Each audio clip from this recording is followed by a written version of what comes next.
सुप्रभात बच्चों। तो अभी हम कक्षा 7वीं में पाठ 6 का हिंदी अनुवाद पूरा कर चुके हैं। आगे हम करेंगे अभ्यास कार्य। अभ्यास कार्य मैंने आपको स्वयं प्रयत्न करने के लिए दिया था, तो आशा है कि आपने कर लिया होगा। अब आप इसको वीडियो के साथ अपना मैच करेंगे। तो हमारा जो पहला प्रश्न है, एक पदेन उत्तर, एक पद में उत्तर देना है हमें। तो आपको पाठ समझ आ गया होगा, हम उसके अनुसार बड़े आसानी से इसका उत्तर दे सकते हैं। पहला है नृपस्य नाम किम आसीत। नृपस्य नाम, राजा का नाम क्या था? राजा का नाम था सोमदेव। तो इसका नाम क्या है आपका? सोमदेव है। नृपस्य प्रिय वस्तु किम आसीत, कि राजा की प्रिय वस्तु क्या थी? सबसे अधिक वो किसे पसंद करता था? वो हर चीज सोने की चाहता था, तो उसे सोना पसंद था, स्वर्णम। अगला है नृपस्य प्रासादम क्या समागत है। राजा के महल में कौन आया था? प्रासादम महल, राजा के महल में कौन आया था? कौन आए थे? महात्मा। लोभात किम प्रभवती, लोभ से क्या होता है? लालच से क्या होता है? क्या उत्पन्न होता है? क्रोध है। तो क्रोध यहाँ पे हम उत्तर लिख देंगे। लोभ है कस्य कारणम, लालच किसका कारण है? किसका कारण है? पाप का। तो लोभ है पापस्य कारणम, हम केवल इसका एक ही पद में उत्तर देंगे, पापस्य। अगला है आपका पूर्ण वाक्येन उत्तरत। महात्मा नृपम किम याचितुम अकथ्यत। महात्मा ने राजा से क्या मांगने के लिए कहा था? जब राजा ने उसकी अच्छी तरह से सेवा सत्कार किया था तो प्रसन्न हो गए थे महात्मा, तो उन्होंने उसको क्या मांगने के लिए कहा था? एक वरदान। पूरे वाक्य में उत्तर देना है। महात्मा नृपम एकम वरम याचितुम अकथ्यत। महात्मा नृपम एकम वरम, सिर्फ किम की जगह आपको दो शब्द लगाने हैं, एकम वरम। बाकी सारा आपके प्रश्न में ही दिया गया है, तो आप वहां से इसको ध्यान से देखकर लिखेंगे। महात्मा नृपम एकम वरम याचितुम अकथ्यत। नृप वरम किम वरम अयाचत। अब महात्मा ने तो वरदान मांगने के लिए कहा, लेकिन राजा ने क्या वरदान मांगा था? तो क्या वरदान मांगा था? यत यत वस्तुम अहम सप्रेशानी तद स्वर्णमयम भवेत, कि जो जो वस्तु मैं स्पर्श करूं वह सोने की हो जाए। यत यत वस्तुम, जो जो वस्तु अहम सप्रेशानी मैं स्पर्श करूं तद स्वर्णमयम भवेत, वह सोने की हो जाए। ये उसने वरदान मांगा था। नृप वरम परीक्षितुम किम अकरोत्। राजा ने वर की परीक्षा के लिए क्या किया? वरदान की परीक्षा लेने के लिए क्या किया? नृप वरम परीक्षितुम, वर की परीक्षा लेने के लिए, जो वरदान से प्राप्त हुआ था उसकी परीक्षा लेने के लिए, प्रासादस्य स्तंभम अस्पृशत, महल के खंबे को उसने छुआ था। तो जो महल उसने परीक्षा लेने के लिए क्या किया था? पहले महल के खंबे को छुआ था, स्तंभ को छुआ था। नृप वरम परीक्षितुम प्रासादस्य स्तंभम अस्पृशत। अगला है हमारा नृप सेवकम किम आदेशत। राजा ने सेवक को क्या आदेश दिया? मम कृते भोजनस्य व्यवस्थाम कुरु। मम कृते, मेरे लिए, भोजनस्य व्यवस्थाम कुरु, भोजन की व्यवस्था करो। ये उसने आदेश दिया था कि मम कृते भोजनस्य व्यवस्थाम कुरु। अगला है आपका नृप किम संकल्पम अकरोत्। राजा ने क्या संकल्प किया था? क्या संकल्प किया था? अहम कदापि लोभम न करोमि। अहम कदापि लोभम न करोमि, कि मैं कभी भी लालच नहीं करूंगा। तो अभी आप इसको अपनी पुस्तक में आपने जो उत्तर लिखे हुए हैं इसको आप मैच करेंगे। तो अगले प्रश्न पर चलते हैं हम, प्रश्न नंबर 3 पर।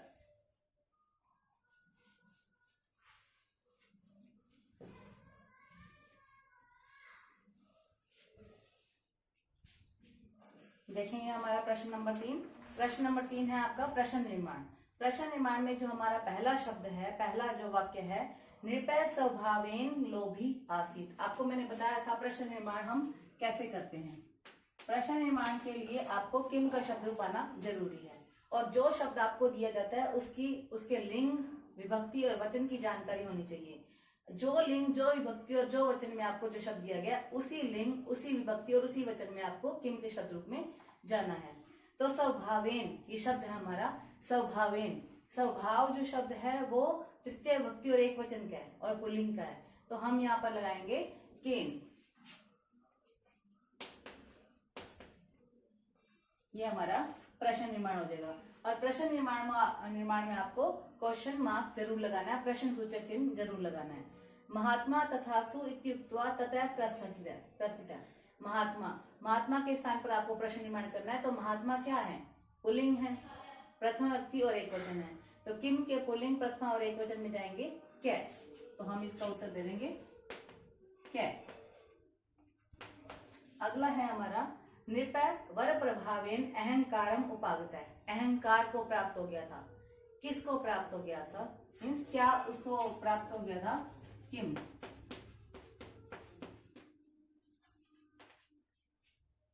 नृपय महर्षि चरणों अपतत। महर्षि के चरणों में गिर पड़ा था। चरणों मीन्स कहाँ गिर पड़ा था? तो यहाँ पर हम लगा देंगे पुत्र। लोभात कामय प्रजायते, कि लोभ से काम की उत्पत्ति होती है। लोभ से, तो ये हमारा पंचमी विभक्ति का शब्द है, हम यहाँ लगा देंगे कस्मात। ये आपका प्रश्न निर्माण हो गया। जो आपका अगला प्रश्न है वो आपके हर पाठ में है लगभग। पदा नाम मूल शब्द है विभक्ति वचनम च लिखत। आपको क्या करना है? मूल शब्द विभक्ति और वचन लिखना है। तो ये आपका मूल शब्द विभक्ति और वचन। तो देखेंगे हम स्वभावेन। आपको बताया था मूल शब्द क्या होता है कि जो जहां से शब्द की उत्पत्ति हुई है। स्वभावेन मूल शब्द नहीं है, ये कहां से इसकी उत्पत्ति हुई है? स्वभाव से। तो हमारा जो पहला उत्तर होगा स्वभाव, इसका मूल शब्द है स्वभावेन। इस जैसा आपने शब्द देखा है रामेण, फलेन, इस तरह से देखा हुआ है। तो आपका ये विभक्ति हो जाएगी तृतीया और वचनम में आपका हो जाएगा एक वचनम। अगला है हमारा शब्द लोभात। लोभात जिसका मूल शब्द है लोभ। और ऐसा शब्द देखा हुआ है आपने रामात की तरह, फलात की तरह। तो ये आपका है पंचमी विभक्ति और एक वचनम।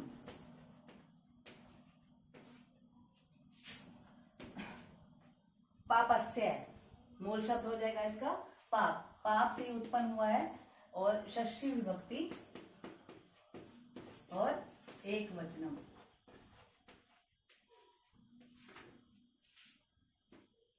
अगला है हमारा नृपेशु। नृपेशु में नृप का शब्द रूप है। नृप का शब्द रूप नृपेशु रामेशु की तरह है। तो ये सप्तमी विभक्ति और एक वचनम।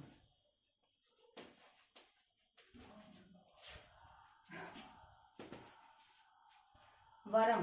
वरम में जो शब्द है हमारा वर।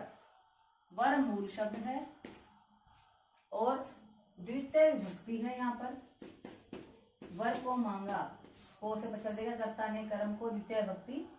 और ये बहुवचन है नृपेशु में, ये बहुवचन है, एक वचनम, यहाँ एक वचनम है। ये गलती से यहाँ पर नृप वाले जो आपका उत्तर था, नृप सप्तमी और बहुवचन है, नृपेशु बहुवचनम है। ये ध्यान देंगे, यहाँ पर आपने बहुवचनम लिखना है। और वर जो है द्वितीय विभक्ति और एक वचन का ये शब्द है। अगला जो हमारा है श्लोकात उचितम पदम चित्वा रिक्त स्थानानि पूर्यत। आपको रिक्त स्थान भरना है यहाँ पर।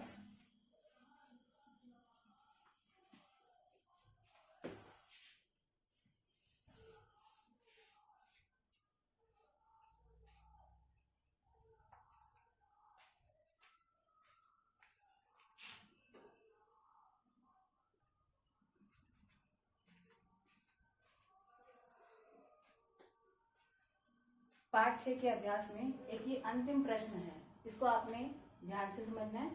इसमें दिया हुआ है आपको एक श्लोक, ये श्लोक दे दिया गया है। इस श्लोक के नीचे दिया गया है अन्वय। अन्वय क्या होता है? और अगला मैंने यहाँ पर रिक्त स्थान भी लिखे हैं, ये भी मैं आपको समझाऊंगी।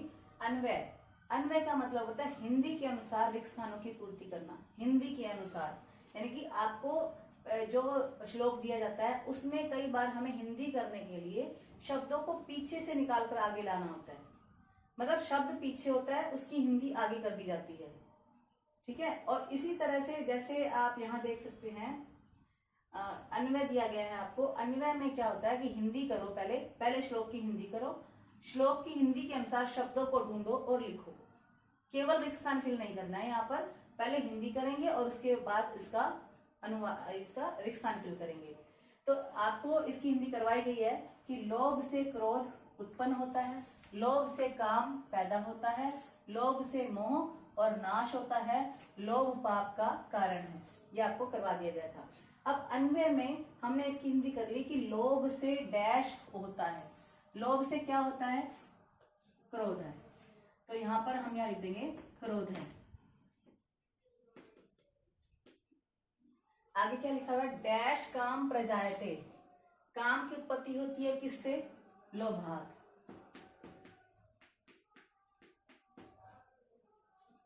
डैश मोह च डैश च, डैश मोह च, डैश मोह च यहाँ दिया हुआ है तो यहाँ पे लोभान दिख रहा है आपको।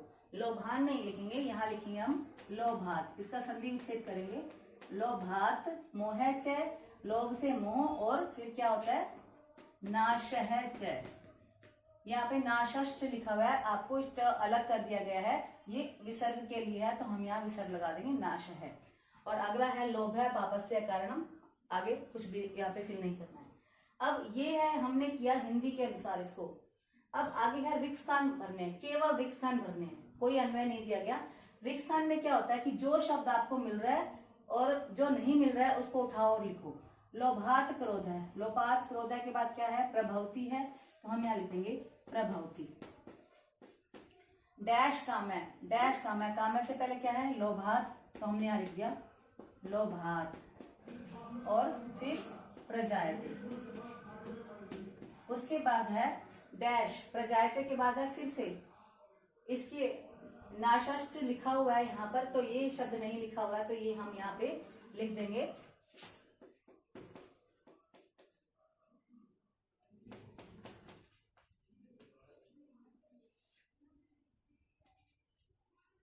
उसके बाद है नाशश्च हो गया। लोभ है डैश कारणम पापस्य कारणम। तो ये हमने क्या किया है? केवल रिक्त स्थान फिल किए हैं, कोई हमने हिंदी नहीं किया है। दोबारा से ध्यान से सुनिए, अन्वय और रिक्त स्थान पूर्ति में क्या अंतर होता है। अन्वय में जो आपको शब्द दिए जाते हैं वो संधि करके दिए जाते हैं, संधि करके। जैसे आप देख सकते हैं यहाँ पे लोभात क्रोध इकट्ठा दिया गया है, आपको लोभात दे दिया गया था शब्द, क्या अलग कर दिया गया? क्रोध है, क्रोध है अलग कर दिया गया। ठीक है। और इसमें रिक्त स्थान में क्या होता है कि एज इट इज शब्द होते हैं, आपको केवल मिसिंग यहाँ पर उठाकर लिखना होता है। अन्वय में सबसे पहले आप श्लोक की हिंदी करेंगे, श्लोक की हिंदी करने के बाद शब्दों को ढूंढ ढूंढ कर लिखेंगे। लेकिन रिक्त स्थान में क्या होगा? जो मिसिंग होगा उसी को हम श्लोक में से ढूंढेंगे और लिखेंगे। ठीक है। तो अभी आप क्या करेंगे? इस पाठ 5 का अभ्यास जो है वो अपनी पुस्तक में करेंगे। धन्यवाद।